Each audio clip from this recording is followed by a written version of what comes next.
राजीव, तो देश में सरकार कहां है? ये आज की तारीख का सबसे बड़ा और गंभीर सवाल है दोस्तों। सरकार होती तो देश में कानून व्यवस्था कायम दिखती, कहीं कोई गड़बड़ होती तब भी उसे फौरन संभाल लिया जाता। सरकार होती तो देश में विकास के काम होते नजर आते। सरकार होती तो संसद भी चलती दिखाई देती। लेकिन देश में सरकार नहीं है, केवल बीजेपी है। बीजेपी के नेता नरेंद्र मोदी हैं और मोदी जी तो सरकार में नहीं बल्कि चुनाव में ही दिखाई देते हैं। अभी इस साल 5 राज्यों में विधानसभा चुनाव हैं, जिसकी घोषणा अभी हुई नहीं है, लेकिन पीएम नरेंद्र मोदी चुनाव प्रचार में जुट गए हैं। एमपी, राजस्थान, छत्तीसगढ़, तेलंगाना सब जगह वोटर्स को अपना चेहरा दिखा करके मोदी जी आ गए हैं। लेकिन संसद उनका चेहरा देखने के लिए तरस गई है और आज तो संसद में लोकसभा अध्यक्ष ओम बिरला ने भी आने से इनकार कर दिया। बताया जा रहा है कि बिरला साहब लोकसभा में विपक्षी सांसदों के लगातार हंगामे से नाराज थे, इसीलिए उन्होंने सदन में आने से इनकार कर दिया। तो उनकी जगह आंध्र प्रदेश के राजमपेट से सांसद पीवी मिथुन रेड्डी ने लोकसभा की कार्यवाही संभाली। हालांकि यह भी कहा जा रहा है कि ओम बिरला तब तक संसद नहीं आएंगे जब तक विपक्ष हंगामा करना बंद नहीं करता। कितने कमाल की बात है कि पीएम मोदी संसद को भी अपनी मर्जी से चलाना चाहते हैं। मोदी पीएम की गद्दी पर तो बैठ गए हैं, आप सब जानते हैं, 2014 के बाद से, फिर 2019 में भी। लेकिन लगता है कि लोकतंत्र का सबक अब तक उन्हें समझ नहीं आया है। संसद में सवाल करना और सरकार से जवाब मांगना विपक्ष का हक है, उनका फर्ज है, और फर्ज तो उनका है यानी कि सत्ता पक्ष का, लेकिन हक है विपक्ष का सवाल पूछना, जवाब मांगना। अगर सरकार इससे पीछे हटेगी तो विपक्ष हंगामा करेगा ही।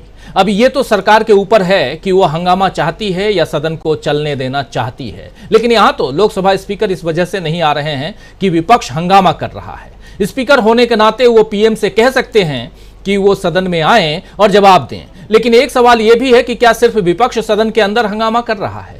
क्या सत्ता पक्ष सदन के अंदर चुपचाप शांतिपूर्ण बैठा हुआ दिखाई देता है, शांतचित्त बैठा हुआ है? जवाब में अगर जवाब दिया जाए तो ना में मिलेगा जवाब।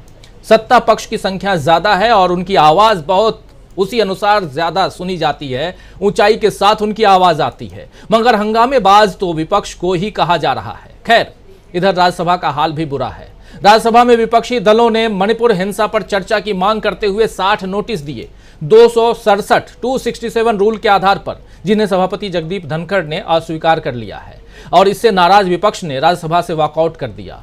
इसके बाद इंडिया के सदस्य, जो गठबंधन है विपक्षी दलों का इंडिया, उसके सदस्य राष्ट्रपति द्रौपदी मुर्मू से मिलने पहुंचे। गनीमत है कि राष्ट्रपति मुर्मू ने इंडिया से मुलाकात का वक्त निकाला, क्योंकि आज जैसा माहौल है उसमें कोई आश्चर्य नहीं होता अगर राष्ट्रपति भी कह देती कि विपक्ष हंगामा कर रहा है, विपक्ष मणिपुर जाकर आ गया, इसीलिए हम उससे नहीं मिलेंगे। खैर, आज इंडिया से राष्ट्रपति की जो मुलाकात हुई उसके बाद कांग्रेस अध्यक्ष मल्लिकार्जुन खड़गे ने क्या कुछ कहा है, जरा उसे जल्दी से सुन लेते हैं। चर्चा आगे बढ़ाएंगे, बहुत कुछ है इस चर्चा में, लेकिन पहले सुनते हैं मल्लिकार्जुन खड़गे मिलने के बाद, राष्ट्रपति से मिलने के बाद पत्रकारों से क्या कुछ कह रहे हैं, सुनिए। और दूसरी बात भी हम वहाँ पर बताए, जो वहाँ पर सरकारी मुझे कहाँ से वहाँ पर वेपन आ रहे, मुझे हमारे ललन सिंह साहब ने बताया कि जो वहाँ पर हजारों वेपन्स आ रहे हैं, सोफिस्टिकेटेड वेपन्स आ रहे हैं, कहाँ से आ रहे हैं? वो सब प्राइवेट लोगों के पास है। और जब दो कम्युनिटी, मैती कम्युनिटी और कुकी कम्युनिटी, ये दोनों में अब जो लड़ाई चल रही है, इसको शांति के साथ रखना है तो प्रधानमंत्री वहां पर विजिट करना चाहिए था। 92 दिन हुए, अब तक वहां नहीं गए, उसके बारे में बोले नहीं, लास्ट में एक भाषण देंगे, चले जाएंगे। तो ये बड़ी दुख की बात है। और पार्लियामेंट में ये नया नहीं है, 267 या एडजर्नमेंट मोशन, ये हमेशा पहले देते गए हैं हमारे पास। मैं पढ़ के बता सकता हूं, लेकिन समय की अभाव से मैं नहीं कहूँगा। 13-13, 14-14 ऐसे उदाहरण है जिसमें 267 को परमिशन दिया गया है, सारा बिजनेस स्टॉप करके डिस्कशन लिया गया है। इवन एडजर्नमेंट मोशन को भी ऐसा ही डिस्कशन के लिए अलाउ किया गया है। लेकिन ये सरकार ना डिस्कशन को अलाउ कर रही, ना किसी बात सुनने के लिए भी तैयार नहीं है। ये एक। दूसरी चीज, हरियाणा में जो दंगे हो रहे हैं वो उनके आंखों के सामने, प्राइम मिनिस्टर के ऑफिस से 100 किलोमीटर भी नहीं है, उसके अंदर है, वहां पर इतनी गड़बड़ी चल रही है, लोगों को जाके मार रहे हैं। ये कहाँ का रोल है? अरे दिल्ली से नजदीक राज्य में भी ऐसा होता है तो वो कोई उसका संज्ञान भी नहीं लेते। और तो आप सुन रहे थे मल्लिकार्जुन खड़गे को। खड़गे साहब ने कहा कि हम चाहते हैं कि पीएम मणिपुर का दौरा करें और वहां शांति बहाली के लिए कदम उठाएं। अब तक विपक्ष पीएम मोदी को संसद में बुला रहा था दोस्तों, अब वो उनसे मणिपुर जाने की मांग भी कर रहा है। लेकिन जैसा मैंने पहले कहा कि मोदी जी वहीं जाते हैं जहां चुनाव होते हैं। विपक्ष ने भी अब मोदी जी का गेम प्लान समझ लिया है, इसीलिए अब इंडिया भी चुनाव की रणनीति सोच समझकर बना रहा है। 9 अगस्त को राहुल गांधी राजस्थान के मानगढ़ धाम में एक सभा कर रहे हैं और इसे एक तरह से राजस्थान के लिए कांग्रेस का चुनावी शंखनाद माना जा रहा है। आपको याद दिला दूं कि 9 अगस्त को विश्व आदिवासी दिवस भी है और ऐसे में इस रैली में बड़ी संख्या में आदिवासियों के पहुंचने की उम्मीद कांग्रेस जता रही है। राहुल गांधी ने आज कर्नाटक कांग्रेस के नेताओं के साथ भी बैठक की है और इससे पहले एनएसयूआई की बैठक में राहुल गांधी ने कहा है कि वो पूरे देश के विश्वविद्यालयों के छात्रों से मिलना चाह रहे हैं। इसके लिए कांग्रेस ने अब एक प्रोग्राम भी तैयार कर लिया है। इस तरह नजर आ रहा है कि लोकसभा चुनाव से पहले राहुल गांधी युवाओं को जोड़ने का नया दांव चलने वाले हैं। भारत जोड़ो यात्रा पार्ट 2 का प्लान भी तैयार हो ही गया है। तो साफ दिख रहा है कि राहुल गांधी मोहब्बत की दुकान खोलते हुए और लोगों को कांग्रेस से जोड़ते हुए आगे बढ़ रहे हैं, जबकि दूसरी तरफ नरेंद्र मोदी ध्रुवीकरण की राजनीति में फंसते हुए नजर आ रहे हैं। मणिपुर के बाद हरियाणा की घटना ने बीजेपी के प्लान की पोल खोलकर रख दी है। आपको याद दिला दूं कि जम्मू कश्मीर के पूर्व राज्यपाल सत्यपाल मलिक लगातार एक गंभीर इल्जाम बीजेपी पर लगा रहे हैं कि बीजेपी 2024 चुनाव से पहले कोई हमला या हिंसा की कोई वारदात करवा सकती है ताकि उसका चुनावी फायदा वो उठा पाए। आप याद कीजिए, अभी 2 दिन पहले डीबी लाइव पर भी उन्होंने इस बारे में खुलकर अपनी बात कही थी। वहीं कल कॉन्स्टिट्यूशन क्लब में दिल्ली में मलिक ने कहा है कि हरियाणा के नूह में शुरू हुई और राज्य के अलग अलग हिस्सों में फैली हिंसा अनायास नहीं थी। सांप्रदायिक विभाजन पैदा करने के मकसद से 7 से 8 अलग अलग स्थानों पर हुए हमले सुनियोजित थे, यह सत्यपाल मलिक ने कहा है। और सत्यपाल मलिक का यह इल्जाम चौंकाने वाला है, एक तरह से खतरे की घंटी है दोस्तों।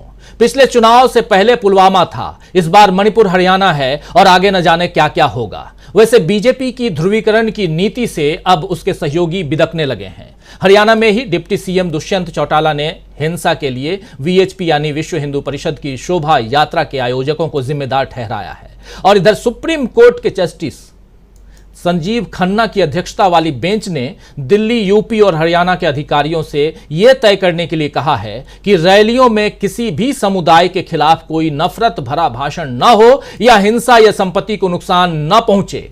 जहां जरूरत हो वहां अतिरिक्त बल तैनात करें और सभी संवेदनशील क्षेत्रों में घटनाओं की वीडियो रिकॉर्डिंग करें, यह कहना है सुप्रीम कोर्ट का। और अदालत ने इस निर्देश का पूरा पालन करने के लिए भी कहा है कि इस निर्देश का अगर पूरा पालन होगा तो फिर दंगा भड़कने की साजिशें काफी हद तक रुक सकेंगी। तो नफरत की दुकान लगाने वाले चाहे जितनी कोशिश कर लें, उन्हें रोकने के लिए विपक्ष एकजुट हो रहा है और अदालत से भी निर्देश मिल रहे हैं। तो यही इस वक्त राहत की बात है। वैसे बीजेपी अब भी नफरत और गुस्से की जुबान में ही बात कर रही है, बोल रही है। कल राहुल गांधी ने ट्वीट किया था कि भाजपा, मीडिया और उसके साथ खड़ी ताकतों ने पूरे देश में नफरत का कैरोसिन फैला दिया है। शाम को आप लोगों ने सुना भी, हम लोगों ने आपको राहुल गांधी के इस बयान को भी सुनाया था जो राहुल गांधी ब्रिटेन में कैम्ब्रिज विश्वविद्यालय में देकर के बोल के आए थे। और वही यहां लिख भी रहे राहुल गांधी कि भाजपा मीडिया और उसके साथ खड़ी ताकतों ने पूरे देश में नफरत का कैरोसिन फैला दिया है। सिर्फ मोहब्बत ही देश में लगी इस आग को बुझा सकती है, ये कह रहे हैं राहुल गांधी। मोहब्बत ही है जो इस आग को बुझा सकती है। तो उसके जवाब में सामने खड़े हो गए केंद्रीय मंत्री गिरिराज सिंह। उन्होंने राहुल गांधी के नफरत की दुकान को उन्होंने कुतुब मीनार कह दिया और कहा कि जो लोग पीढ़ी दर पीढ़ी नफरत की राजनीति करते हुए आज प्यार का ज्ञान बांट रहे हैं, इस ट्वीट से दोस्तों समझ में आता है कि बीजेपी अपनी बांटो और राज करो की रणनीति पर ही चलेगी, लेकिन विपक्ष उसे इससे हिलाने के लिए तैयार है। अभी पश्चिम बंगाल में ममता बनर्जी ने ऐलान किया है कि 6 अगस्त को केंद्र के खिलाफ मुहिम छेड़ी जाएगी, क्योंकि केंद्र राज्य को फंड नहीं दे रहा है। राजस्थान, छत्तीसगढ़, तमिलनाडु, कर्नाटक जैसे बाकी राज्यों की भी यही हालत है, यही शिकायत है। अगर तमाम गैर बीजेपी सरकारें इस तरह मोदी सरकार के खिलाफ मोर्चा खोल लें तो बीजेपी के लिए बड़ी परेशानी खड़ी हो जाएगी। और इस बीच राहुल गांधी के खिलाफ हलफनामा लेकर के 31 तारीख को, उनका केस 4 तारीख को है, परसों केस की सुनवाई है सुप्रीम कोर्ट में, आप जानते हैं।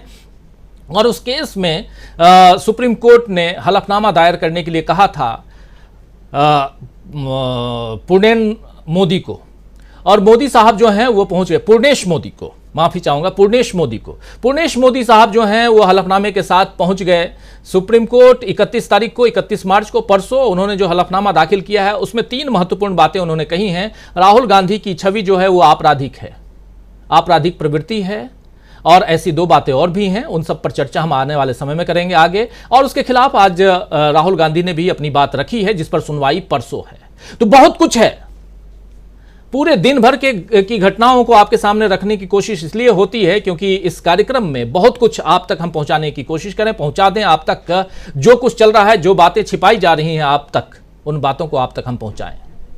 और हम समझना चाहते हैं और इस कार्यक्रम के जरिए समझने की कोशिश करेंगे कि 2024 के लिए विपक्ष की मजबूत रणनीति क्या है, और दूसरी तरफ क्यों संसद से और सड़क से भी नरेंद्र मोदी भाग रहे हैं, बीजेपी भाग रही है। और इस बीच जो कुछ हो रहा है हरियाणा में, जो कुछ हो रहा है मणिपुर में, और जो कुछ चलती ट्रेन में हुआ, उन सब का जिम्मेदार कौन है? आइए दोस्तों, आज न्यूज पॉइंट में चर्चा करेंगे कि क्या इंडिया बिगाड़ेगा बीजेपी का गेम प्लान। एक बड़ा सवाल है। इस सवाल के साथ हम, और क्या मोदी जी सीखेंगे लोकतंत्र का सबक, या फिर सत्ता से बाहर होने के बाद भी याद होगा, बाद ही याद आएगा जो लोकतंत्र का पाठ है वो। तो बहुत कुछ है, बहुत सारे सवाल हैं। इन सवालों का जवाब ढूंढने की कोशिश करते हैं। हमारे साथ